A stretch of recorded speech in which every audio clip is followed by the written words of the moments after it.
All right, so I just finished up my little day trip here over to Gorges State Park. It's been a few years since I've been over here, probably 3 or 4 years at least. And this was never truly a hard trail before, but when I'd been here before, it was kind of a nice little day trip, easy place to go and take a four-wheel drive, especially when I was new to things. There's a pretty neat little river you can cross over with a bridge and everything, but it's something that's really changed on this. Either I've become calloused over the last few years, or something's changed where there's a lot more gravel and a lot more grading on this. It's not near as difficult, honestly. For me, I'd say majority of this drive could be done in two-wheel drive now versus a couple times before. You needed four-wheel drive, not a ton, but you at least needed it a few times. But kind of interesting. Let me kind of show you the area and how it works here. All right, so here is the entrance to this trail. It is in Gorges State Park. When you basically pass the visitor center, you keep on going. I think you follow signs for Foothills Trail or Rainbow Falls Trail, something like that. And you can see right next to this big parking lot is this main entrance. As long as this area is open, the gate is open, and this is open as well. I think this is open year round, but there's sections of it that might close off during the winter time. Some of this crosses over into the Lake Toxaway hunting area.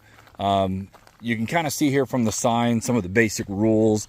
You know, they're looking for 8 inches of ground clearance, looking for all-wheel drive or four-wheel drive, no motorcycles. Everything's got to be road legal, so no ATVs. I guess a side-by-side, technically, if it was a road legal vehicle, could go. And what I can tell you, as I've just coming off of it, is they've got these kind of like 3 humps coming in. There's a hump right here where this rock is. There's a hump right here behind where my 4Runner is. And then there's one more hump that's right over here towards the top. And what I want to almost tell you is, if you're thinking about coming out here and you want to try it out, and you've got like a non-Toyota 4Runner, Tacoma, Jeep, you know, type thing, and you're curious about the ground clearance, I feel like if you can get past these 3 humps without any scraping, you're probably going to be fine the rest of the drive, as long as you got the all-wheel drive. I am pretty sure that a Subaru could do this. I don't mean like a Subaru Wilderness. I think like possibly a Crosstrek could do this. But still a fun little trail. Good day trip. Nice for a little picnic, lunch. But yeah, I'll show you some of the highlights.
some Helene damage, I'm assuming, and you can see we are very much in the woods here. Oh God,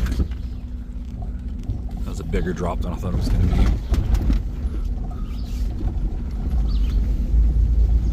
Little mud pit here. You can start to see some evidence of some trees that have been pushed over, some deadfall that's been stacked up.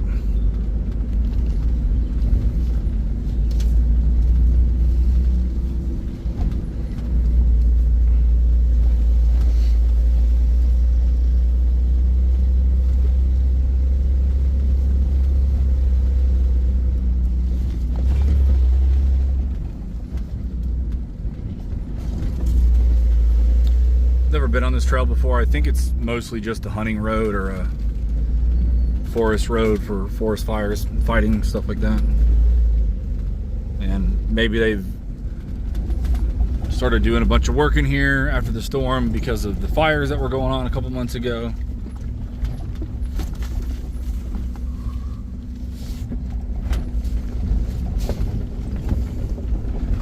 But you can see where they've been actively working here. You can see all these trees that have been cut, and it's just impressively insane just how many trees have blown over, as well as how open this view is now.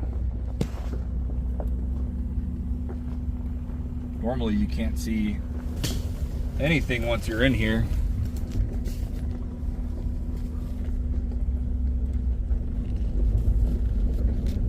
Wild. It's at least 100 cuts through here, if not more than that.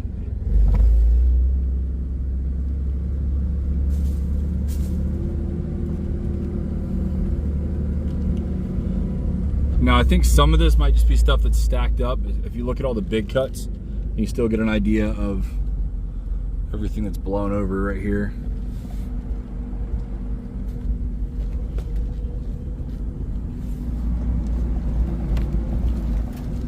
We almost have a clear view of the sky. I mean, it's wild.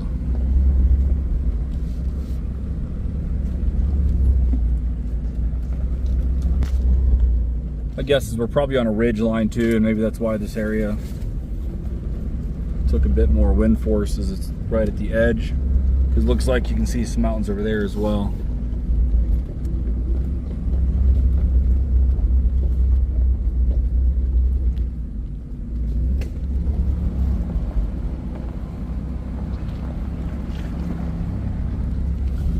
Gotta give them credit for doing a lot of work.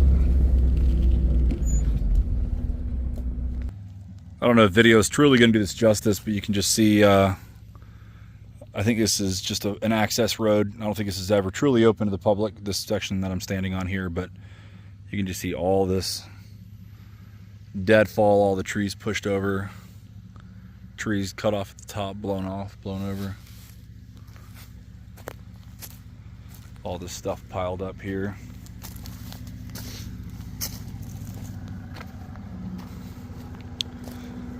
Is a lot of work. All right, this is going up the big grade, right where the second sign is.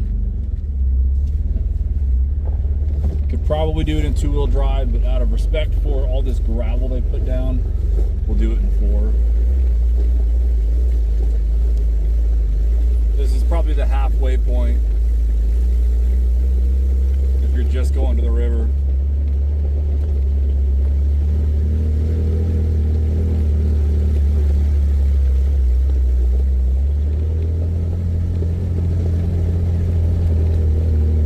Anybody who knows that video always flattens out this stuff. It looks like we're just on a nice flat country road. We're on a steep country road.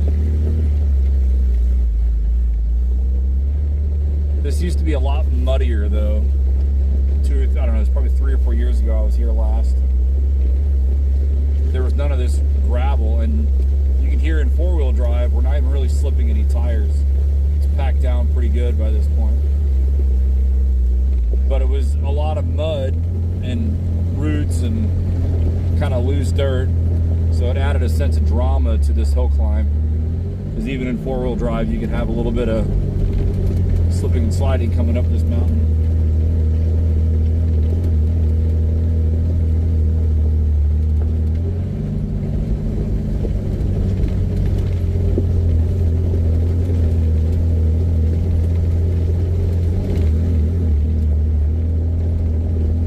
No issues with ground clearance. It's been pretty nicely graded. They've got a couple little hills that a longer vehicle might get hung up on, but that is pretty much the worst of it right now. Heading back out to the main entrance to the park now.